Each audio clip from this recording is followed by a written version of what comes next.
നമസ്കാരം. ഇന്ന് വളരെ വ്യത്യസ്തമായൊരു വിഷയമാണ് നമ്മൾ ചർച്ച ചെയ്യുന്നത്. ഇത് കുട്ടികൾക്കുള്ള ഒരു സബ്ജക്റ്റൂടാണ്. ഇന്നലെ US എൻ്റെ ഒരു ഫ്രണ്ട് എനിക്കൊരു 4ാം ക്ലാസ്സിൽ പഠിക്കുന്ന കുഞ്ഞിൻ്റെ കരിക്കുലത്തിൻ്റെ ഭാഗമായിട്ടുള്ള കുറച്ച് കാര്യങ്ങൾ അയച്ചു തന്നു. അതിൽ ഒന്നാണ് പഞ്ചതന്ത്രം കഥകൾ. ഞാൻ വളരെ കൗതുകത്തോടു കൂടിയാണ് അത് നോക്കിയത്. ശേഷം ഞാൻ വൈകിട്ട് ഇന്നലെ നമ്മളെ മറ്റൊരു സുഹൃത്തിൻ്റെ മകളുടെ അടുത്ത് ചോദിച്ചു, മോളെ ഈ പഞ്ചതന്ത്രം കഥകൾ അറിയുമോ എന്ന് ചോദിച്ചപ്പം എനിക്ക് ഒട്ടും അതിശയമില്ലാതെ തന്നെ ആ കുഞ്ഞു പറഞ്ഞു, ഇല്ലെങ്കിൽ എനിക്കറിയില്ല. അതോടൊപ്പം ഞാൻ ടോം ആൻഡ് ജെറിയെക്കുറിച്ചും വാൾട്ട് ഡിസ്നിയെക്കുറിച്ചും ഒക്കെ ചോദിച്ചപ്പോൾ ആ കുഞ്ഞിനറിയാം. കാരണം അത് പോഗോ ചാനലും അതുപോലുള്ള കാർട്ടൂൺ നെറ്റ്വർക്കുകളും ഒക്കെ കാണുന്നതാണ്. എന്തുകൊണ്ടായിരിക്കാം പഞ്ചതന്ത്രം കഥകൾ കുട്ടികളെ പഠിപ്പിക്കുന്നത് എന്നുള്ള എൻ്റെ ചിന്തയിൽ നിന്നാണ് ഞാൻ പറയുന്നത്. അമരശക്തി എന്ന് പറയുന്ന മഹാരാജാവിന് 3 പുത്രന്മാരുണ്ടായിരുന്നു. സ്വാഭാവികമായിട്ടും കുഞ്ഞുങ്ങൾ വിദ്യാഭ്യാസത്തിനുള്ള പ്രായം എത്തുമ്പോൾ നമ്മളൊക്കെ ചെയ്യുന്ന പോലെ തന്നെ അദ്ദേഹവും കുഞ്ഞുങ്ങളെ പഠിപ്പിക്കാൻ വിടും. അവർ പഠിപ്പിൽ വളരെ മോശമാവും. ധർമ്മശാസ്ത്രങ്ങളും നീതിശാസ്ത്രങ്ങളും ഒന്നും അവർക്ക് മനസ്സിലാക്കാനും ഉൾക്കൊള്ളാനും കഴിയാതെ വന്നു. ഇതിലും മനംനൊന്ത് അദ്ദേഹം വളരെ വിഷമത്തോടുകൂടി ചിന്തിച്ചു. കാരണം ഈ കുട്ടികളാണ് നാളെ ഈ മഹത്തായ രാജ്യം ഭരിക്കേണ്ടത്.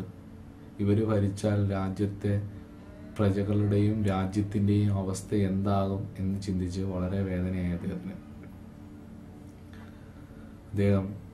അദ്ദേഹത്തിൻ്റെ മന്ത്രിമാരോട് ഈ വിവരം അറിയിച്ചു. അവരിൽ പ്രധാനിയായിട്ടുള്ള മന്ത്രിയായിട്ടുള്ള സുമതി എന്ന് പറയുന്ന ആള് അദ്ദേഹത്തിന് വിഷ്ണു ശർമ്മനെ കുറിച്ച് പറഞ്ഞു കൊടുക്കുകയും ഈ കുട്ടികളെ അദ്ദേഹത്തിന് ഏൽപ്പിക്കുകയും ചെയ്തു. അദ്ദേഹവും സ്വാഭാവികമായിട്ട് ആദ്യം ഈ കുട്ടികളെ കിട്ടിയ സമയത്ത് സാധാരണ രീതിയിലുള്ള വിദ്യാഭ്യാസങ്ങളെല്ലാം പഠിപ്പിച്ച് കൊടുത്ത് IQവും CQവും EQവും ഒക്കെ വളർത്താൻ നോക്കി. പക്ഷെ വളർന്നില്ല. ഇതൊന്നുമില്ലാത്തവരെ സമൂഹം ഓർക്കില്ല. ക്രിയേറ്റീവായിട്ടുള്ളവരെയും കോൺട്രിബ്യൂട്ടേഴ്സ് ആയിട്ടുള്ളവരെയുമാണ് ഇന്നും സമൂഹം ഓർക്കുന്നത്. അവർക്ക് അതുകൊണ്ട് മഹാരാജാവാനും പറ്റില്ല. അതുകൊണ്ട് വിഷ്ണു ശർമ്മൻ നീതിശാസ്ത്രങ്ങളെയും അർത്ഥശാസ്ത്രങ്ങളെയും കുറുക്കി 5 വ്യത്യസ്തങ്ങളായ കഥകൾ അവതരിപ്പിച്ചു. അല്ലെങ്കിൽ 5 വ്യത്യസ്തങ്ങളായ ടെക്നിക്സ് പ്രയോഗിച്ചു. ആ 5 ടെക്നിക്കുകളാണ് 5 തന്ത്രങ്ങൾ.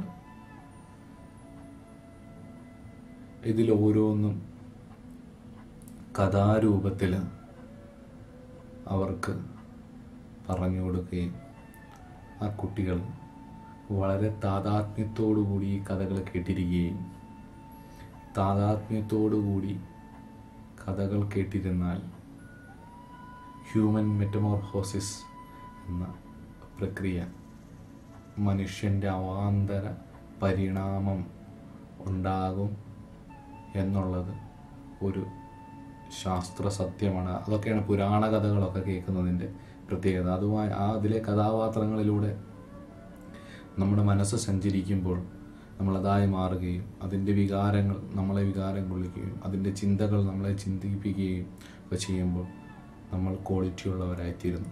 അപ്പോൾ ഈ നീതിശാസ്ത്രങ്ങളും ധർമ്മശാസ്ത്രങ്ങളും അടങ്ങിയിട്ടുള്ള ഈ പഞ്ചതന്ത്രം കഥകൾ ഇന്നത്തെ കാലത്ത് മൂല്യച്ചുഴിയും ധർമ്മച്ചുഴിയും ഒക്കെയുള്ള ഈ കാലഘട്ടത്തിൽ കുട്ടികൾക്ക് വളരെ ഉപകാരപ്രദമാവും എന്നാണ് എൻ്റെ തോന്നൽ. ആ തോന്നലിൽ നിന്നായിരിക്കാം അവരും ഇത് പഠിപ്പിക്കുന്നത്. എന്തു തന്നെ ആയാലും നമ്മളുടെ അറിവില്ലായ്മ കൊണ്ട് നമ്മളുടെ കുഞ്ഞുങ്ങൾക്ക് ഈ അറിവിൻ്റെ ശേഖരങ്ങൾ നഷ്ടപ്പെടാതിരിക്കട്ടെ. എല്ലാവർക്കും നന്മ വരട്ടെ. നമസ്കാരം.